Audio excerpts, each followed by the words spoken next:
I connect with wild places by being out there for as long as possible. To travel alone is a very important part for me because there's nobody to distract me, so I can focus on the stories that are just in front of me. My name is Olivia Hickey and I'm a wilderness jeweller.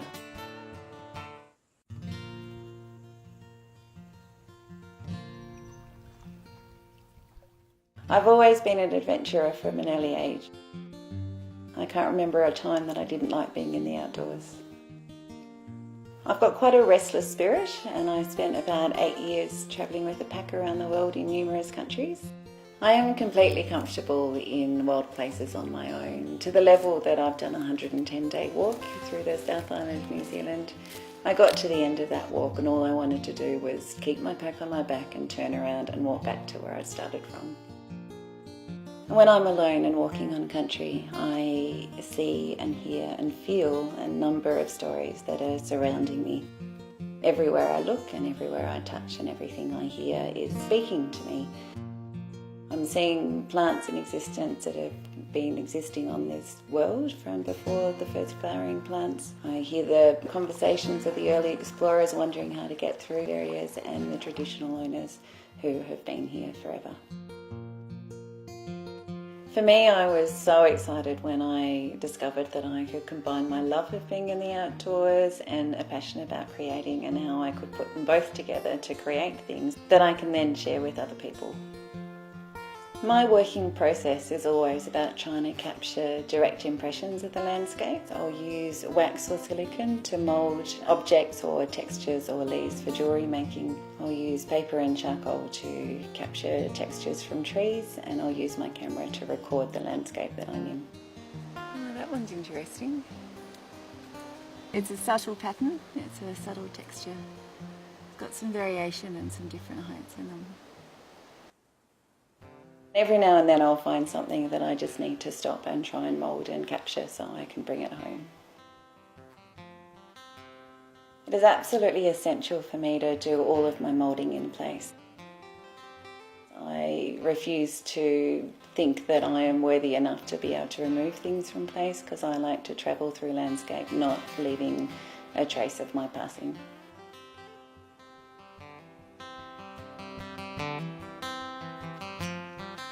I find myself absolutely transfixed and captivated by a single leaf or a tree, and I can stay there for hours. I capture celery top pine that gets turned into pendants. I capture myrtle that gets turned into rings. I capture pencil pine that gets turned into earrings and pendants.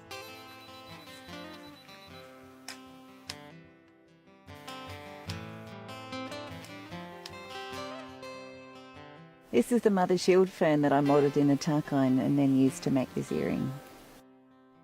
All of the environments that I respond to I choose very carefully because they're all vulnerable landscapes, and within my lifetime they might not exist anymore. I believe really passionately and wholeheartedly that my work is important to teach people and help them connect to places in order that they can care about it.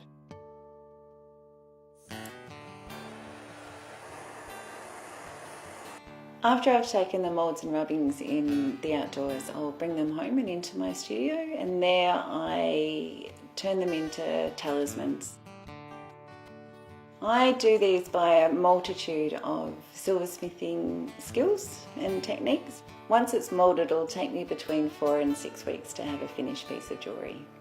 My hope is that when a wearer touches the pieces that I make, that they are reminded of the place that they've come from. So when they touch them, they're transported back to the mountains or the rainforests or by the rivers.